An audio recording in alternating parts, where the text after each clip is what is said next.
3 hours of watching these great guys marching down Fifth Avenue. It never rained.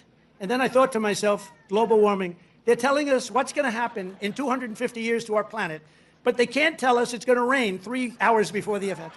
And remember when they said, they called it global warming, then global cooling, they had all different things. Now they just changed it to climate change, because climate change you can't miss. How's it doing? Climate change every time. If it's cold, if it's hot, if it's rainy, if it's sunny, if it's too crazy, we have climate change. But think of it. They're telling you what's going to happen in 100 years. The oceans are going to rise 1/4 of an inch and everyone's going to be wiped out. No, you're going to have more oceanfront property if that happens. It's okay. Not the worst. Still salty that no one came to his birthday parade. So why not just blame the meteorologists? We've got 500-year storms every single year, but still this moron says that it's not real. Evidence of his stupidity is claiming that the oceans rising will mean that there will be more oceanfront property. What does that even mean? Let's use Mar-a-Lago as an example. There's beach erosion. Mar-a-Lago eventually sees water encroachment. The property eventually erodes into the Atlantic Ocean. How does that make more oceanfront property?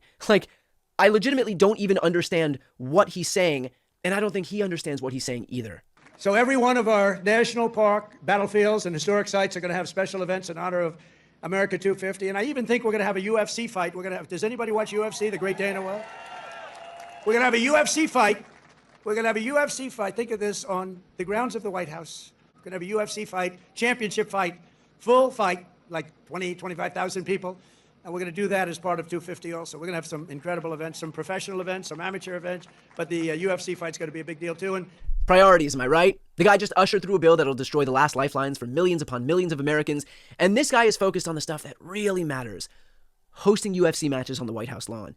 If Trump supporters want mindless entertainment, turn on Bravo. But the federal government is not supposed to be a reality show. It is supposed to make sure that we have a minimum standard level of living, that we have access to healthcare in a catastrophic situation, that we have food to eat so that we don't go hungry.